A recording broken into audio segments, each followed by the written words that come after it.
नमस्कार दोस्तों, कहानियों की श्रृंखला में आज सुनेंगे मालती जोशी जी की कहानी नैहर छूटा जाए। लेकिन उससे पहले मेरा आपसे विनम्र अनुरोध है कि अगर मेरे द्वारा सुनाई हुई कहानियाँ आपको अच्छी लगती हैं तो मेरे चैनल को सब्सक्राइब ज़रूर करें, लाइक करें और अपने दोस्तों और परिचितों में शेयर भी करें। बेल आइकन दबाना बिल्कुल भी ना भूलें। आज सुनिए नैहर छूटा जाए। गाड़ी जैसे ही स्टेशन में प्रवेश करने को हुई, मेरी कल्पना में भैया का पत्र फिर घूम गया। दीदी, पिछले 8 साल से तुम मेरा निमंत्रण टालती जा रही हो। शायद माँ और बाबूजी के साथ मैं अपनी बहन को भी खो बैठा हूँ।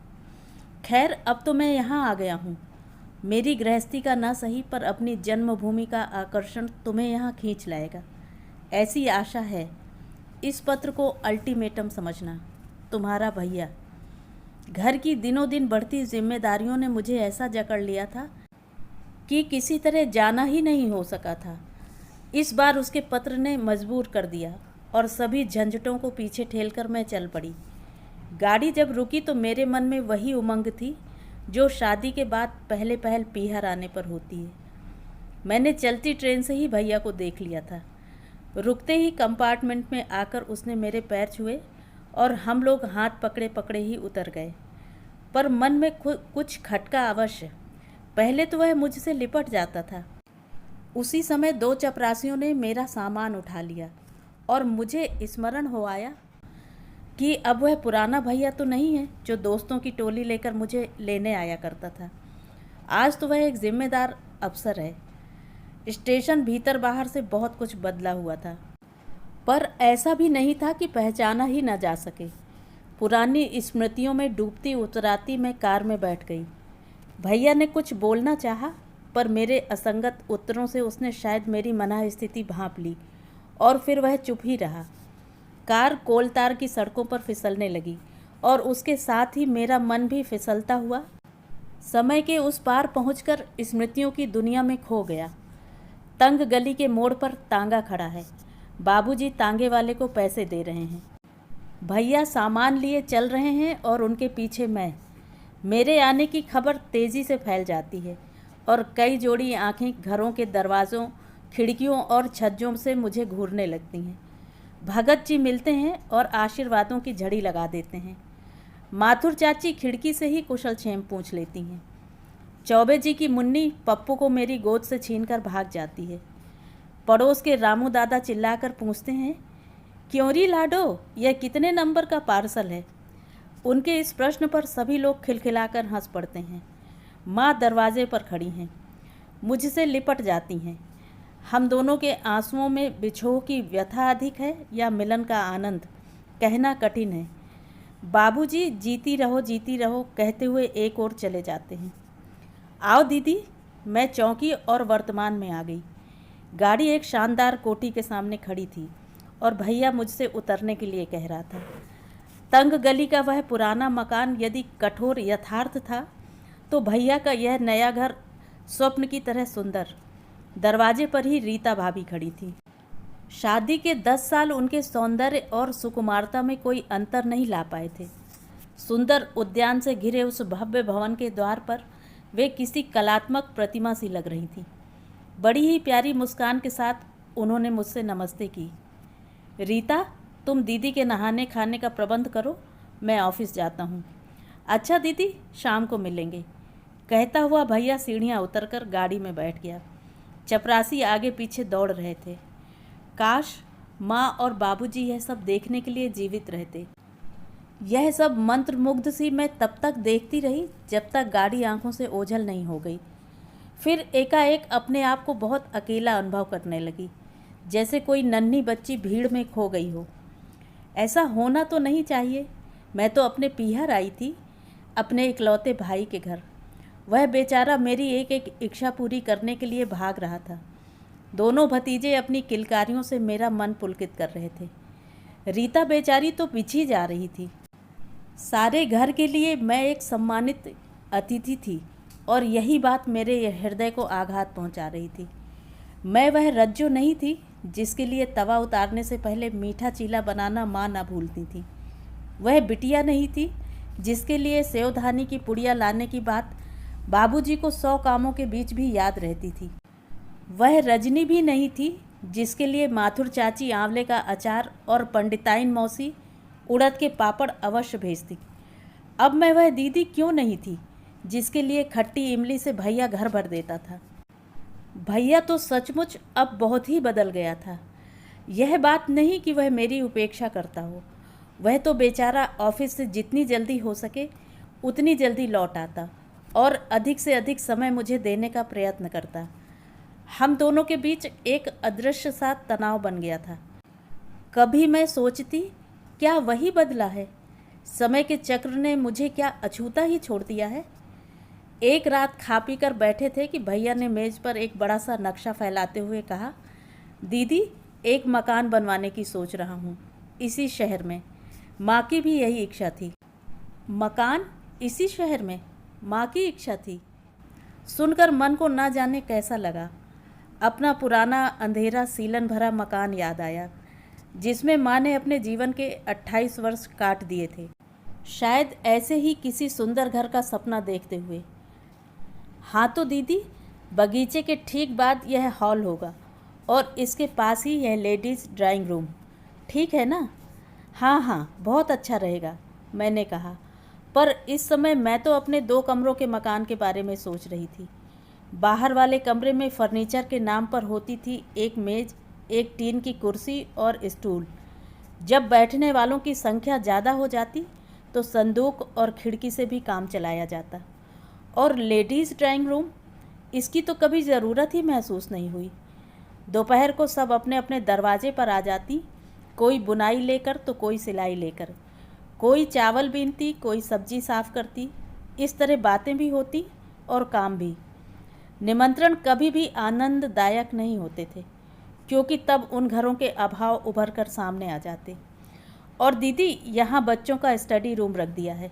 बगीचे का व्यू भी अच्छा रहेगा और किसी तरह का डिस्टरबेंस भी नहीं होगा। हाँ, पढ़ते समय डिस्टरबेंस तो नहीं होना चाहिए। और मेरी कल्पना में हमारा रसोई घर घूम गया। एक ओर पलंग पर दमे की मरीज दादी सोई रहती और दूसरी ओर माँ खाना पका रही होती। कमरे के बीचों बीच संदूक पर किताबें रखकर हम दोनों भाई बहन पढ़ते रहते। दादी की खांसी, बर्तनों की खड़खड़ाहट और गली का शोरगुल, इन सब के बीच भी जब भैया हर बार फर्स्ट आता था तो हम सबके कलेजे गजगज भर के हो जाते थे। वह समझा रहा था और मैं सिर हिला रही थी, पर कितना समझ रही थी इसे तो ईश्वर ही जानता है। उसी रात मेरे कानों में भनक पड़ी, हर किसी को क्यों प्लान दिखाया करते हैं आप? कोई ज़रूरी है कि सभी को उसमें दिलचस्पी हो? हर किसी को कौन दिखाता है? दीदी को तो दिखाना ही चाहिए, उसे तो इस बात का सबसे ज़्यादा अरमान है। खाक है, आप तो इतनी बारीकी से समझा रहे थे पर उसमें उनका ज़रा भी ध्यान नहीं था। रीता भुनभुनाई। सच, कितनी बेवकूफ़ बनती जा रही थी मैं। हरदम अतीत के खोल में दुबका रहना क्या अच्छा लगता है? धीरे धीरे मेरे जाने का दिन निकट आता गया और जब एक ही रात बाकी रह गई तो मेरा मन अनायास भारी हो उठा। भैया दफ्तर से काफ़ी जल्दी लौट आया था और हम लॉन में बैठे गपशप कर रहे थे। रीता अंदर रात के विशेष भोज की तैयारियों में व्यस्त थी। एकाएक भैया बोला, दीदी घूमने चलती हो? मेरे हाँ कहते ही वह उठ खड़ा हुआ। उसने न मुझे कपड़े बदलने दिए, न खुद ही कपड़े बदले और न रीता को साथ लेने दिया। शोफर ने गाड़ी के लिए पूछा तो मना कर दिया। बंगलों से घिरी हुई उस सड़क पर हम दोनों की घरेलू पोशाक बड़ी अटपटी लग रही थी। भैया ने शीघ्र ही एक तांगा कर लिया और मैं एक मानसिक बोझ से मुक्ति पा गई। तांगे में बैठते ही फिर परेशानी सामने आई। बातचीत का कोई सूत्र हाथ नहीं आ रहा था, यद्यपि मन में असंख्य बातें उमड़ रही थी। अचानक भैया ने कहा, दीदी कुल्फ़ी खाओगी? यहाँ सड़क पर? मैंने कहा। मुझे याद आया कि बचपन में कुल्फ़ी खाना हमारे लिए बड़ी खुशी की बात हुआ करती थी। अब तो रीता रोज़ ही बच्चों के लिए फ्रिज में दूध के कटोरे भर कर रख देती है। कुछ चीज़ें तो सड़क पर ही खाने की होती हैं। कुल्फ़ी वाले को पैसे देते हुए भैया बोला। बरसात में सड़क के किनारे सिकते भुट्टों की सुगंध से मुंह में पानी भर आता है ना? फिर तो भुट्टों की सुगंध और कुल्फ़ी के स्वाद ने मिलकर एक अनोखा जादू कर दिया। भैया की वाणी ऐसे फूट निकली जैसे बांध फूट पड़ा हो। मार्ग में पड़ने वाली हर इमारत, हर पेड़, हर दुकान से उसकी कोई न कोई स्मृति जुड़ी थी। उसे सुनना बड़ा अच्छा लग रहा था। बोर हो गई दीदी, वह जैसे होश में आकर बोला। बात यह है कि जब से माँ नहीं रही, कई बातें अनकही रह गई हैं। रीता से तो यह सब कहने में मज़ा ही नहीं आता। वह बेचारी तो मेरे अतीत की कल्पना भी नहीं कर सकती। तांगा रुक गया था और भैया ने मुझे उतरने का संकेत किया। यहाँ क्यों? मैंने प्रश्नवाचक दृष्टि से उसकी ओर देखा। तुम यहाँ आए बिना लौट जाती तो न तुम्हें सुख होता और न मुझे, ठीक है ना? और हम दोनों हंस दिए। हमने गली में प्रवेश किया। समय ने उसके ढांचे को ज़रा भी नहीं बदला था। बदले थे तो सिर्फ वहाँ के निवासी, जो तब जवान थे अब बूढ़े हो गए थे और अपनी धुंधली आंखों से हमें पहचानने की कोशिश कर रहे थे। माथुर चाची की खिड़की आते ही हठात ध्यान उस ओर चला गया। वे बदस्तूर वहाँ पर खड़ी थी। बहुत देर में मुझे पहचान पाई। फिर रज्जो कहकर इस जोर से चीखी कि रास्ता चलने वाले हमें घूर कर देखने लगे। उनकी बातों का सिलसिला खत्म ही नहीं हो रहा था। लगता था बुढ़ापे ने उनकी ज़बान को और तेज़ कर दिया है। उनसे पीछा छुड़ाकर आगे चले तो तरकारी का थैला लिए रामू दादा मिल गए। हम लोगों ने नमस्ते की तो कुछ देर हमें देखते रहे। फिर मेरे सिर पर चपत मारकर साबित कर दिया कि वे हमें भूले नहीं हैं। खींचकर घर ले गए और चाय पिलाई। उनके घर से हमारा पुराना घर दिखाई पड़ता था, जहाँ नए किराएदारों के बच्चे खेल रहे थे। उनकी किलकारियों में हमारा बचपन जाग रहा था। मकान मालकिन हमेशा की तरह उन बच्चों को कोस रही थी। मैंने भैया के कान में कहा, तुम जब अपने घर का मुहूर्त करो तब उस बुढ़िया को अवश्य बुलाना। अंत में पहुँचे पंडिताइन मौसी के घर। मौसी के बाल सन की तरह सफ़ेद हो गए थे, पर उन पर वह शीश फूल अभी चमक रहा था। यह उनका एकमात्र गहना था जो किसी जजमान की स्त्री ने पुत्र जन्म की खुशी में दिया था। बचपन में भैया अक्सर उसी से झूल जाता था। तब वे कहती, अरे छोड़ रे दुष्ट, मरूंगी तो यह तेरी बहू को ही दे जाऊंगी। मैंने अपनी कल्पना में रीता को वह शीश फूल लगाए देखा और मुझे हंसी आ गई। मौसी की दशा विचित्र सी हो गई थी।